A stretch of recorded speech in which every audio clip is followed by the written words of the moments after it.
All right. Thank you, ladies and gentlemen. You may be seated. All right, rebuttal arguments.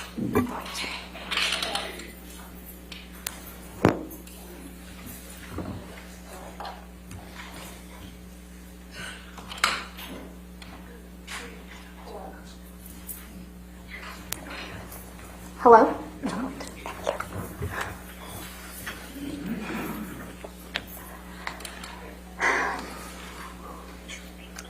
Good afternoon, ladies and gentlemen.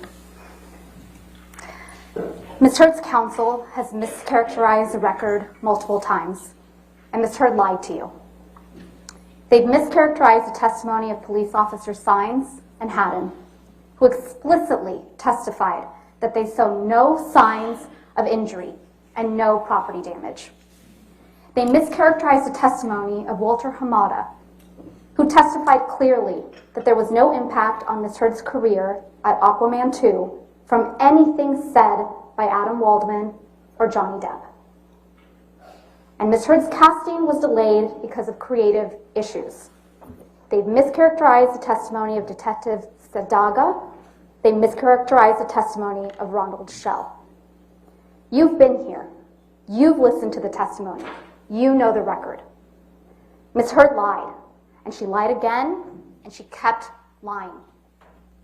She lied 6 years ago on May 27th, 2016, when she walked into court in Los Angeles to publicly accuse Mr. Depp of abuse for the first time. She lied again when she told the world over and over again that she donated all of the $7 million divorce settlement to charity. You heard the evidence about what she donated, and you watched her. You watched her try to save her lie about that broken promise with more lies on this stand in this courtroom. She lied again when she told the world in her op-ed on December 18th, 2018, that she was a public figure representing domestic abuse, painting herself as a representative of abuse survivors everywhere, and painting Mr. Depp as a representative of perpetrators. She's come too far. She can't back down. She's lied too many times to too many people. So when Mr. Depp finally decided to fight to clear his name by filing this lawsuit, Ms. Heard responded by making up more and more stories of more and more extreme abuse. She came up with a new accusation that Mr. Depp had raped her with a bottle in Australia. And she keeps making new claims up even now. At this trial, for the very first time, she claimed that she had been sexually assaulted the night of her 30th birthday, even though she had testified repeatedly about her birthday prior and never mentioned it. And at this trial, she also claimed for the very first time that Mr. Depp was hitting her all the time during the first year of their relationship, even though this first year, she had testified previously, was magic and bliss, with absolutely no violence. Her story is a constantly moving target. It never stays the same. Mr. Depp owns his mistake. He owns all of them. You saw him do it on the stand in a raw and powerful way. But in this trial, Ms. Heard has been confronted with her lies and the damage she has caused, and she cannot take any responsibility for what she has done. And you've seen the story, her story, it doesn't hold up. You've watched her performance on the stand. You saw her get caught in lie after lie. The time has come for those lies to come to an end. The time has come for you, the jury, to decide the truth. I started this trial giving you an opening statement, and I said to you that words matter. And this case is about Ms. Heard's words, the words she published in an op-ed about Mr. Depp. Ms. Heard and her attorneys have talked a lot about this in this trial about the First Amendment. They've talked about the importance of free speech, and we agree. I'm a lawyer. Of course I agree with that. But the First Amendment doesn't protect lies that hurt and defame people. And there's a difference. Ms. Heard has no right to tell the world that Mr. Depp physically or sexually assaulted her when that isn't true. That's not protected speech. Our U.S. Constitution doesn't protect that speech. And it is a core value of American society that you are innocent until proven guilty. There is a presumption of innocence in this country. A person's life cannot and should not be destroyed by a baseless charge and no opportunity to defend yourself. That's why Mr. Depp had to bring this claim. Ms. Heard was never going to stop calling him an abuser. The only way to clear his name was to stand up in this court, where both sides are bound by the same rules of American law. A jury would be tasked, you, ladies and gentlemen, would be tasked with deciding once and for all Ms. Heard's lies could be exposed in a fair and impartial process. When Mr. Depp sued her, Ms. Heard apparently decided she needed to sue him back.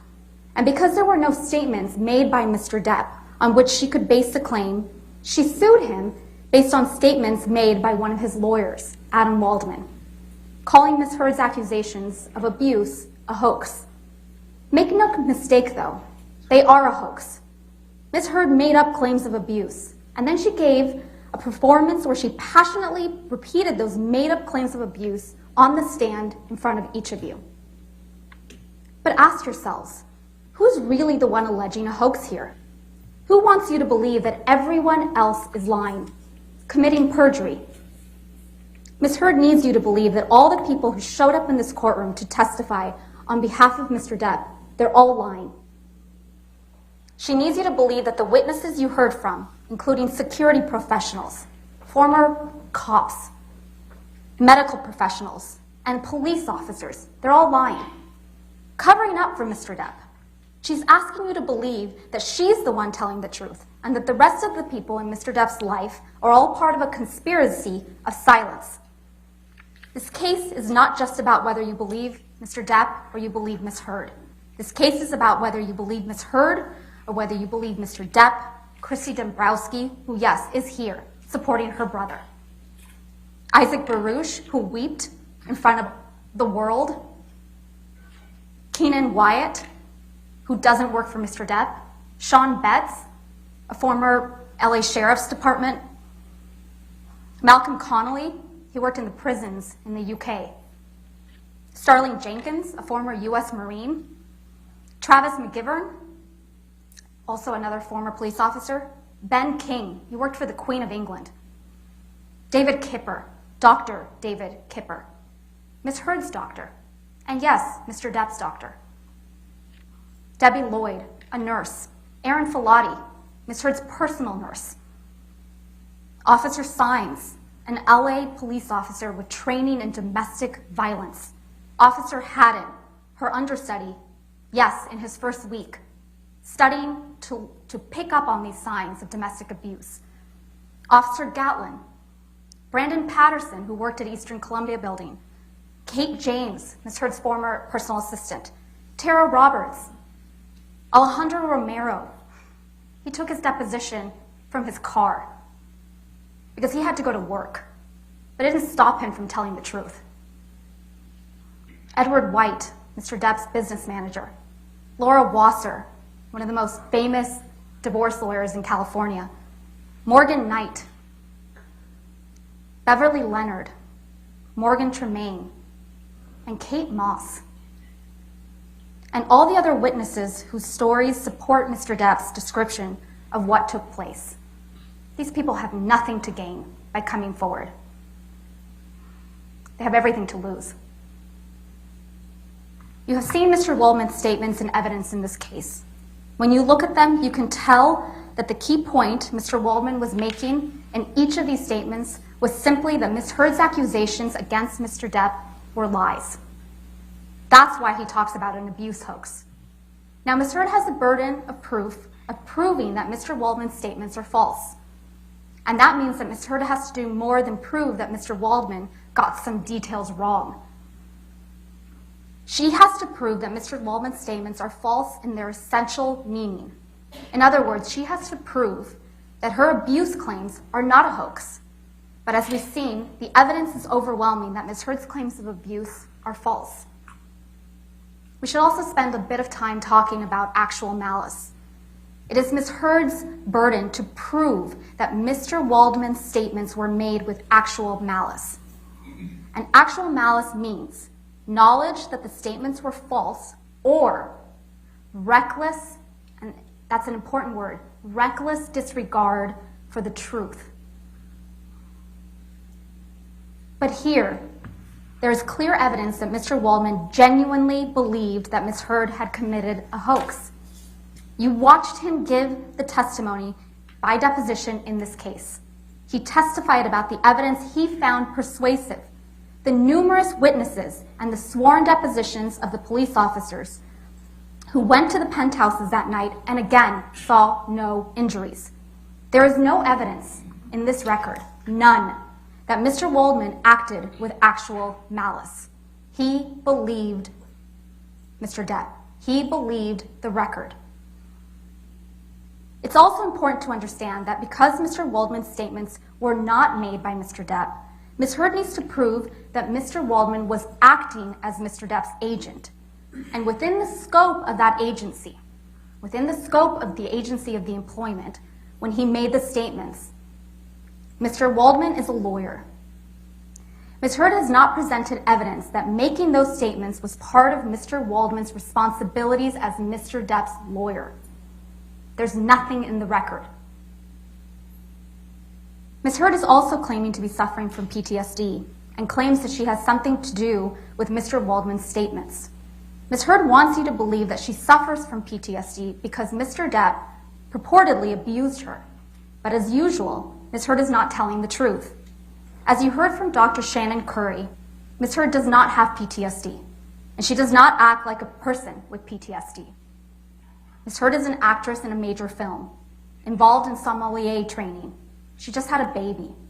Dr. Curry also found that Ms. Heard attempted to grossly exaggerate her symptoms during testing, which is a sign of malingering, or said differently, of Ms. Heard lying.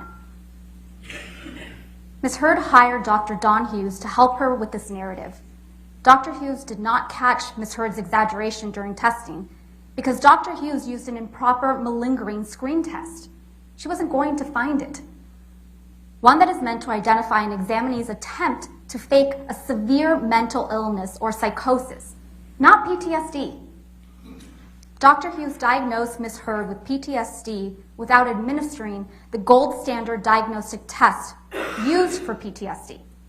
She diagnosed her, think about that, she diagnosed her with PTSD before administering the test she admitted was the gold standard. 2 years after diagnosing Ms. Heard with PTSD, and curiously, shortly after Dr. Curry administered the gold standard diagnostic test in her evaluation of Ms. Heard, but before it was disclosed, Dr. Hughes decided to administer the gold standard. Finally. Nevertheless, even after Dr. Hughes used the proper test, there were a number of deficiencies in her administration of that test. You saw them, including her failure to even follow the instructions that render her diagnoses unreliable. Ms. Heard's claim for monetary damages related to Mr. Waldman's statements, frankly, it's a fantasy. Ms. Heard speculates wildly that she has somehow been damaged by Mr. Waldman's statements. But in reality, Ms. Heard has not shown any damage at all that was because of or by Mr. Waldman's statements. There is evidence of a mountain of negative press coverage about Ms. Heard, including press reports about her defecating in Mr. Depp's bed, cutting off his finger, and putting out a cigarette on his face. But none of that has anything to do with Mr. Waldman's statements. And Ms. Heard has presented no evidence, none, of any film or other project that she has lost because of the statements. In fact, you heard from Warner Brothers president, Walter Hamada, who explained that Ms. Heard suffered no loss, none. No loss of compensation or other adverse effect on her major film, Aquaman 2. You heard it straight from him. Ms. Heard's expert, Catherine Arnold, testified, but for the statements from Mr. Waldman, Ms. Heard would be much more successful in her career. To form this opinion, Ms. Arnold compares Ms. Heard to actors such as Jason Momoa, the actual Aquaman, Chris Pine, Gal Gadot, and Zendaya. But as Richard Marx, who does deals every day, that's his job, not testifying here for a paycheck, does deals in Hollywood, and Doug Banya both testified that these actors are simply not comparable to Miss Heard. After all, Jason Momoa, he was Aquaman. Chris Pine, he was Captain Kirk. Gal Gadot, Wonder Woman. Zendaya, she's been acting since she was 13 years old on the Disney Channel, and she's in every single Spider-Man movie. Further, the Q scores of these actors are not at all comparable with Miss Heard's Q scores. As Mr. Banya testified, Miss Heard's rating was less compared to these actors, and all of Miss Heard's Q scores ratings were less favorable than the average of all performers. As you heard from Michael Spindler, because Miss Arnold relies on the salaries of these comparable actors to calculate Miss Heard's damages, Miss Heard's claim for damages makes no sense. There's no connection. Further, and more fatally for Miss Heard's damages claim, is that there's no connection to the Waldman statements, to Mr. Waldman's statements. Even if you find damage to her career, you have to connect it to the defamatory statements. There is no connection. Mr. Banya testified that all the negative tweets that Miss Heard has entered into evidence have no causal connection to the statements underlying Miss Heard's counterclaims. Specifically, Miss Heard's expert, Mr. Ron Schell, presented a flawed methodology that included picking out hashtags at random, including "Justice for Johnny Depp." What does that have to do with the Waldman statements? And counting accompanying tweets, even though it had nothing to do with Mr. Waldman.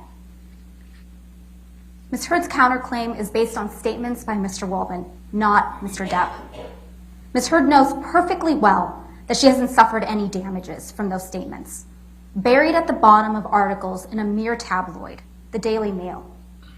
And the statements are substantially true, since all they do really is point out that Miss Heard's abuse allegations are false. Miss Heard's counsel argued that Miss Heard did not write the title of the online version of the op-ed, which stated, "I spoke up against sexual violence and faced our culture's wrath. That has to change." It does not matter whether or not Miss Heard wrote the title.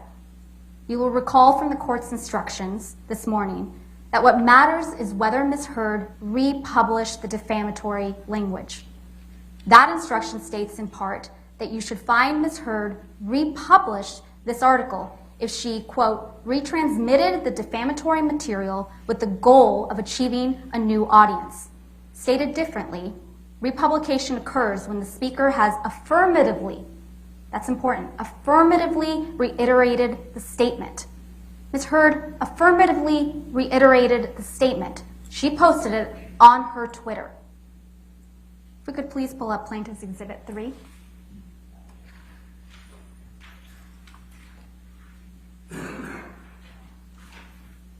This is the tweet Ms. Heard sent.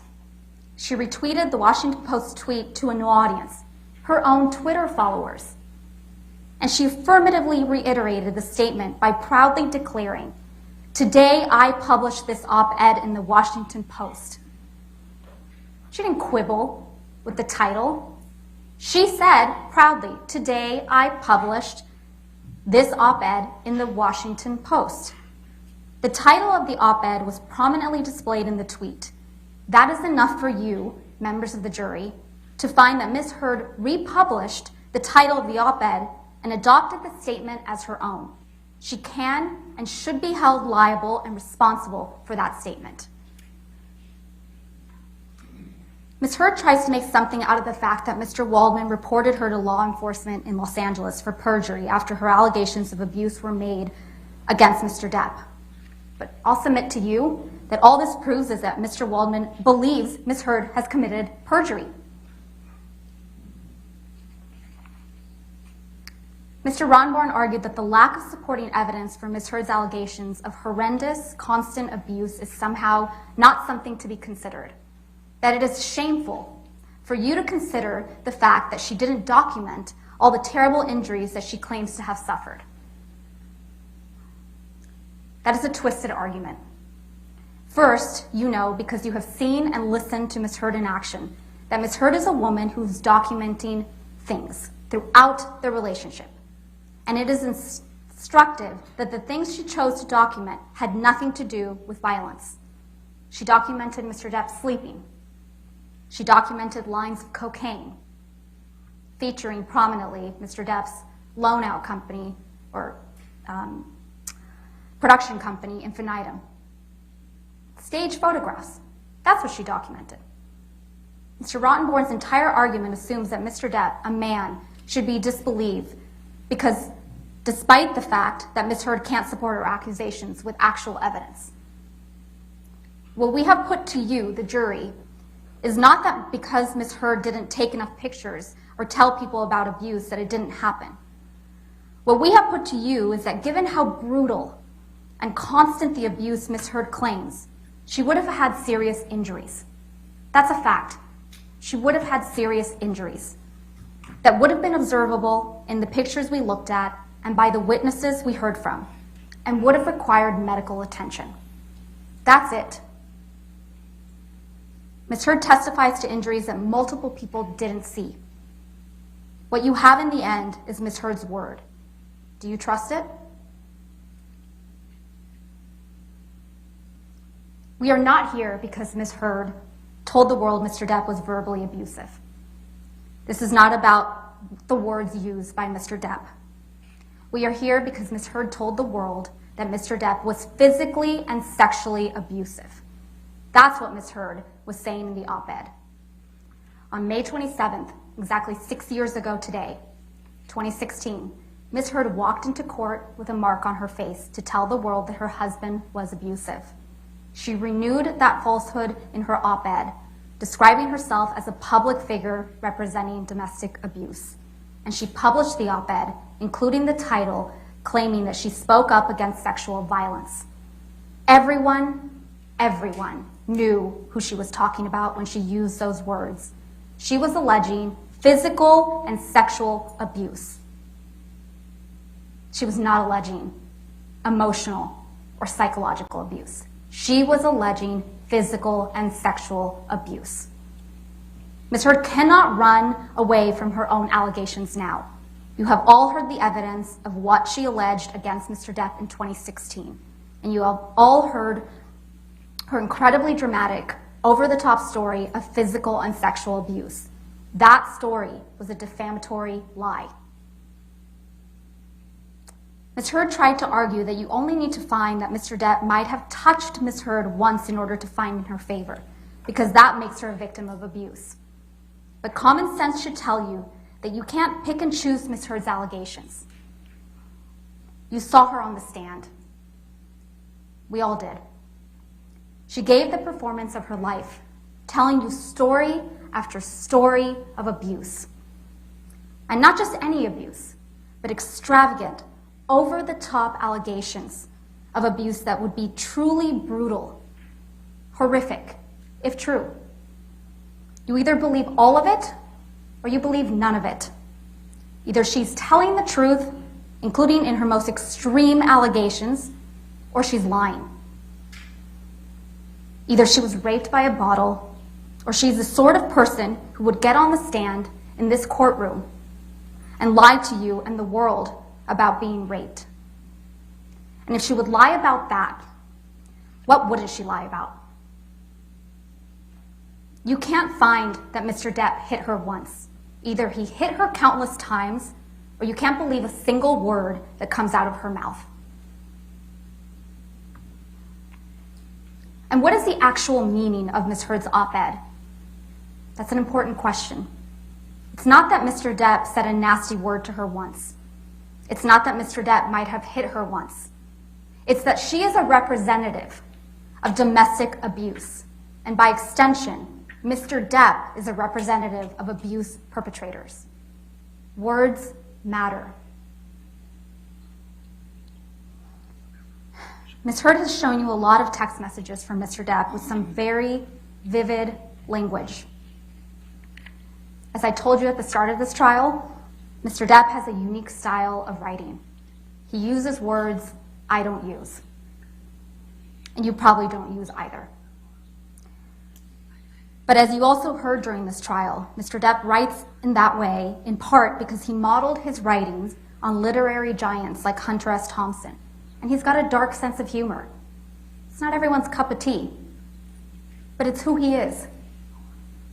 And Mr. Depp owns text messages. He acknowledges that he said those things, and he said things that he shouldn't have. But using bad language and colorful humor does not mean that you are a violent abuser. And ironically, as much as Ms. Heard is trying to use Mr. Depp's words against him, it is Ms. Heard who repeatedly admitted to violence. In her own words, you've heard the tapes. You've heard her admit to violence. Ms. Heard can try to distract you with text messages showing that Mr. Depp uses bad language and has a dark sense of humor. But none of that, I submit to you, ladies and gentlemen, none of that is evidence of abuse. Hitting your husband is evidence of abuse.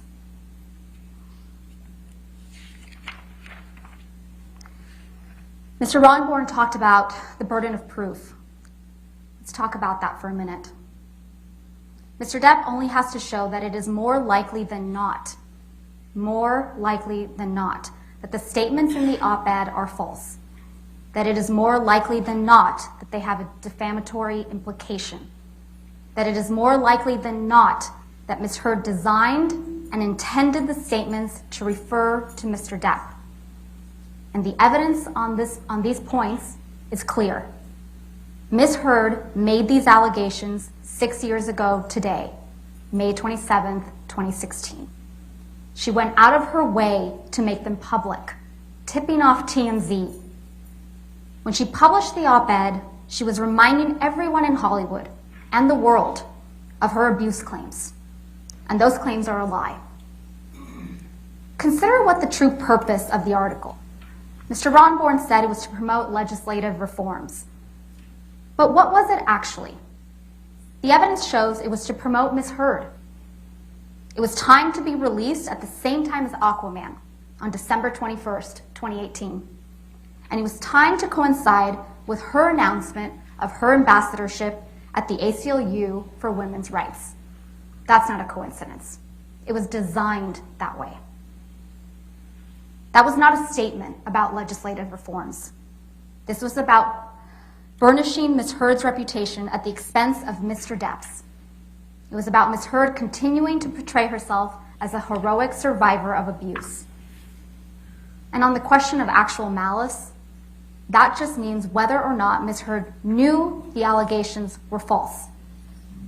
Ms. Heard knows perfectly well that she wasn't abused. She has direct knowledge of that. She was in that relationship. So actual malice is easily established. You may have noticed that no one showed up for Ms. Heard in this courtroom other than her sister. Every other witness who traveled to Virginia for her was a paid expert. This is a woman who burns bridges. Her close friends don't show up for her. Mr. Rottenborn tried to discredit Mr. Depp's witnesses by suggesting they're all on Mr. Depp's payroll. So he doubled down on the hoax theory, that everyone's just lying. First of all, it's not even true Keenan Wyatt is on his payroll. Ben King isn't on his payroll. Officer Melissa Sines isn't on his payroll. Morgan Tremaine isn't on his payroll. Officer Tyler Haddon, he's not on his payroll. Beverly Leonard, Alejandro Romero, Brandon Patterson, Morgan Knight, none of those people are on his payroll. And Kate Moss is most definitely not on Mr. Depp's payroll. Ms. Heard wants you to believe that all these people are lying. Let's talk about the Boston plane. Ms. Heard wants you to believe that the recording you heard is from the Boston plane flight. But that's quite telling. What did Ms. Heard capture of this supposed rampage? Mr. Depp moaning in distress? That's what she chose to record. What sort of person records something like that? What sort of person takes pictures of their husband or boyfriend or fiance who's struggling with sobriety, nodding off with ice cream dripping down his leg, his hand in his pocket, or asleep on the ground? What sort of person does that? Definitely not someone that's afraid of him. And Ms. Heard's attorney told a story of May 21 that was completely, utterly inconsistent with the testimonies of Officers Sines and Haddon, who testified clearly that they saw no signs of injury, no sign of property damage. And she told a story about how Officer Sadanaga's testimony was also wrong. She testified that the report was only required in case of a crime. Ms. Heard's attorneys tried to tell you that Mr. Depp apologized on May 22nd because he had hit Ms. Heard. Mr. Depp didn't apologize to Ms. Heard on May 22nd for hitting her. He apologized because he was leaving Ms. Heard. And this was a woman that, in spite of all her violence and all her rage, Mr. Depp, he loved her. He had been with her for years. Of course he apologized when he finally broke it off. Ms. Bredehoff also tried to tell you that Ms. Heard did everything in her power to keep the authorities away and to not get Mr. Depp in trouble on May 21st, 2016. Take a minute and think back to what Ms. Heard did 6 days later, 6 years ago today. She walked into court with a visible mark on her face, not wearing makeup that day. She tipped off TMZ, she made it public, and she showed up on the cover of People magazine with a mark on her face. Was that protecting Mr. Depp? Or was she trying to destroy him? Mr. Rottenborn asked you to consider why you're here. So why are you here? You're here because of a lie. And that was a lie that Ms. Heard repeated in the op-ed. At the start of this trial, we told you that this trial is about the evidence. The evidence overwhelmingly shows that Ms. Heard is an abuser and that she is a liar. She lied about Mr. Depp and took on the role of a lifetime as a public figure representing domestic abuse. What is her best evidence of that abuse? A video of Mr. Depp banging cabinets around, and text messages of Mr. Depp using bad words and dark, ugly humor, but never once admitting to abuse. Pictures of Mr. Depp sleeping. That's her best evidence. Ms. Heard herself, Ms. Heard held herself out to the world as a representative of abuse survivors everywhere, the face of the Me Too movement. This is not a Me Too situation. There are no Me Toos, just not me's. Ms. Heard does not deserve to be known as a representative of survivors of abuse, and Mr. Depp does not deserve to be known as a representative of perpetrators of abuse. That is what this case is about. It's not about money. It's about giving Mr. Depp his life back 6 years ago when she took it away. While you deliberate, ask yourselves why Mr. Depp would put himself through this. Expose every embarrassing detail of his life on national television. If he was guilty of anything that Ms. Heard accuses him of. We ask you, we implore you, to render a verdict for Mr. Depp. We ask you to set the record straight, that he is not the abuser she described, and that she is not the heroic survivor she portrayed. And we ask you to tell Ms. Heard that what she did was wrong. Thank you very much, ladies and gentlemen. Great. Thank you, ma'am. Rebuttal closing?